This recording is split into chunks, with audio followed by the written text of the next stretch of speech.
Everybody, day first, we're at Beech Grove High School where it's already homecoming. Week 4, the weather held off, it's all good. Friday Football Frenzy starts now! Get ready. It's time for the action-packed excitement of Indiana high school football. We're gonna still run the ball. From the Indy Channel, RTV6 Sports presents Friday Football Frenzy. Action-packed, and I think we're delivering tonight. Good evening. Welcome to Friday Football Frenzy, wrapping up week 4 of the high school football season, and it didn't matter which direction you're headed in tonight. We had some great matchups everywhere, including our HTSN MIC game of the week. Down in Johnson County tonight, top-ranked Center Grove hosting 4th-ranked Ben Davis. Pregame show was a blast. Our thanks to the CG student section. Look at the crowd there. Here come the Trojans. Opening drive. How about this? The wing tee to Titus McCoy, and he's gone. 42-yard score. Trojans up 7-0. Ben Davis forced to punt. Watch Dan Root come in with the block. Story Emerson tries to get it back for BD. The ball rolls into the end zone, recovered by Javon Swan for the touchdown. 4 minutes into the game, Center Grove up 14-0. Into the first, things settling down here. Giants go Wildcat. Chris Evans keeps it and scores. Make it 14-6 Center Grove at that point. But CG wearing the military appreciation unis. Back to Titus McCoy, 7-yard score. Center Grove wins it 31-19, improving to 4-0. BD falls to 2-2 and really never got Chris Evans going big in this one. 12 Evans is as fine a football player as there is anywhere, and sort of contained him tonight. He might have got some scores, but we sort of contained him. He didn't get that big run on us or that big throw, so we were happy with that.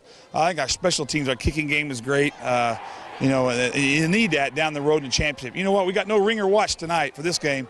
You know, we've been beat by this team before when it's really cold outside in November, and they got a ring. We ain't got nothing tonight. We got 4-0, and we just rally up and go the next week. No ring or watch. Still a great win for CG. The surprise story of the MIC, though, 3 games in, is Pike. New head coach, and suddenly a bunch of new expectations. You go back to last Friday, and guess what? It was Pike who knocked off Carmel. Could they come up with a big win again here tonight? Michael Grady has that, plus Rebuff and Zionsville. Hi, Michael. Thanks a lot, Dave. Pike certainly caught everyone's attention after last week's win over previous #1 Ben Davis, and they would really turn heads if they could follow that up with a win over Carmel. The Pike High School now, nice night for homecoming, and they had a lot to smile about coming out of halftime. Pike jumps out to a 19-17 lead, and then Carmel backup quarterback Jake McDonald fumbles the football. Mad scramble for it, but the Red Devils recover in the end zone for the touchdown. After the extra point, the Greyhounds trail by 9. But they come right back thanks to the running of senior back Tobias Watkins. Not 1, not 2, but 3 second-half touchdowns. Here's a 21-yard TD run to give Carmel the lead for good. The Greyhounds get back to 500. They're now 2-2 following the 38-33 win over Pike.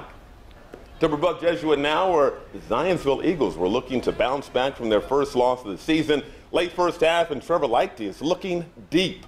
And streaking down the sidelines is senior wideout Eddie Mattingly makes the grab for the 48-yard reception, and the Eagles are in the red zone. 4th down and 1 for Zionsville, and it's a handoff to junior back Brendan Meixel. Eagles, they hold Rebuff to their lowest offensive output of the season. Zionsville wins 27-9. Zionsville home returns home next week, where they'll host Noblesville in the Hoosier Crossroads Classic Conference game. Meanwhile, Carmel, they're at Lawrence North next week, looking for back-to-back W. 27-9, once again the final there. Back to it, Northeast side, 2A number 2, Heritage Christian hosting Lutheran. The Eagles with a big play early. Jackson Heath throws it downfield. Luke Hadley gets behind the D for the TD catch, but Lutheran's thinking upset tonight. Get a look at Andre Jones here on the run. Gets outside, then drags the defender and just got in the end zone. The Saints go on to the road, and they get the win, 39-29. First loss for HC, Lutheran improving to 2-2. They call it the Mudsock game. Given the rain today, that wasn't too far from the truth. The annual matchup of Fishers and Hamilton Southeastern, and it was packed as always tonight. Fishers high, always a great atmosphere for this one, and the Tigers were undefeated, rolling early in this one. First drive for Fishers, moving it down the field. Michael Noble gets his number called, watches muscle across the goal line for the score. 7-0 Fishers at that point. The Royals eventually got things going. Curtis Goss with a big run up the middle. HSE was down 28-0 at the half. They come back for a stunning 39-33 win. First loss for Fishers. Royals are now 3-1. Over to Westfield and that brand new stadium they have for the Shamrocks. Beautiful. Westfield hosting Noblesville tonight. Early 8-0 lead for Westfield. Miller's on the run. Chandler Hurst with a big gainer led to a Noblesville touchdown. They got a 2-pointer to tie the game at 8. Noblesville going for another one on the next drive, but Luke Lammers coming up with the interception in the end zone. Shamrocks, what a tight one tonight, 18-14. That was a great game. Great matchup as well. Parochial Power, Chittard and Cathedral. Brad Brown just back with that. Hi, Brad. Hey, Dave. Good evening. Each school has won 12 state titles, including 5 straight for Cathedral. This matchup's been one-sided, though, for the last decade. The Fighting Irish winning 9 of the last 10. Always a lot of energy in this one. Cathedral coming out fired up, and they hit the first big play of the game. Max Bortenschlager, one of Dave's favorites, airs it out. Luke Sanders with the 50-yard pickup led to a TD and a 7-0 Cathedral lead. Chittard, though, coming right back the other way. Lewis Diltz rolls out. Max McGinnis on the other end of this one, and there he goes down the sideline. 70 yards for that score.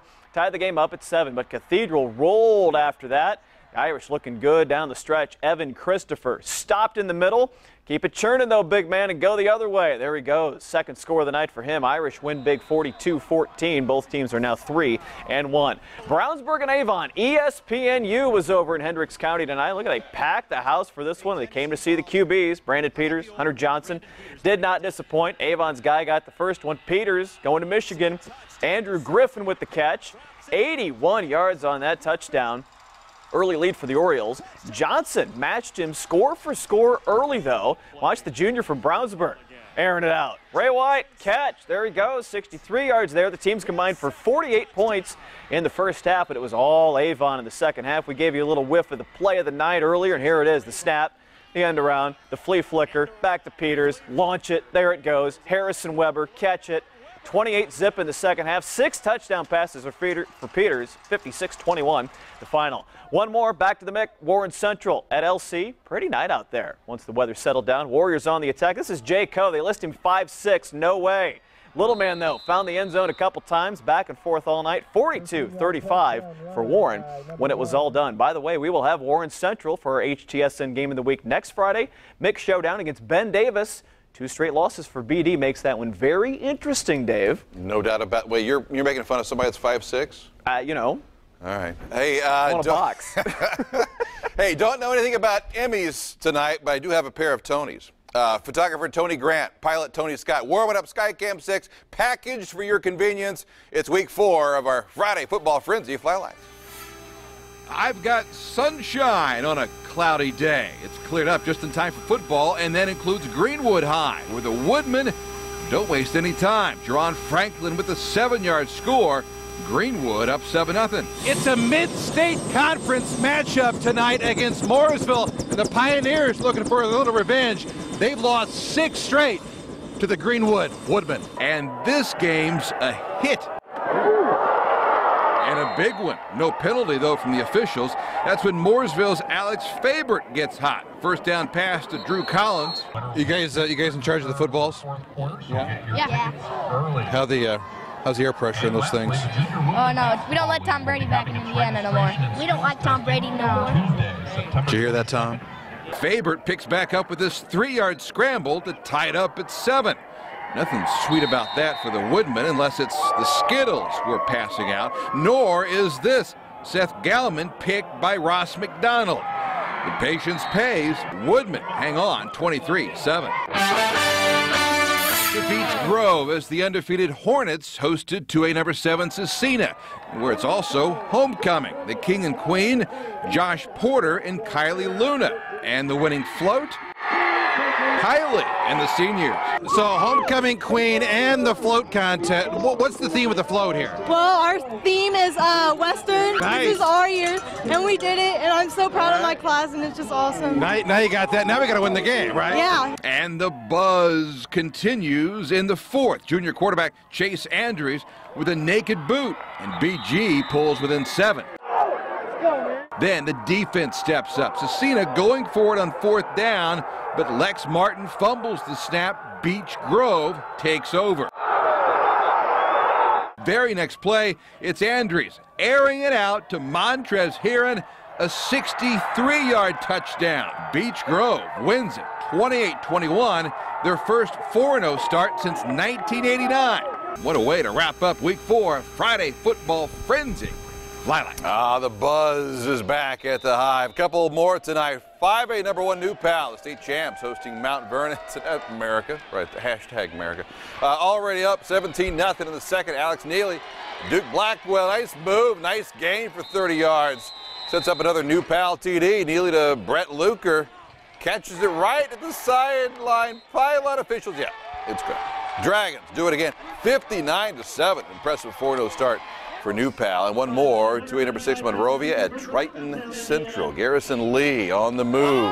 Rumbles, pushing, shoving. Just get it. 20-yard gain. Takes it down inside the 5. Sets up Jaden Ray. Very next play. First score of the night, Monrovia. Big. 44-0. Bulldogs improved to 4. And all the Week 4 highlights and scores right now online. Find it at theindychannel.com. Back with more after this.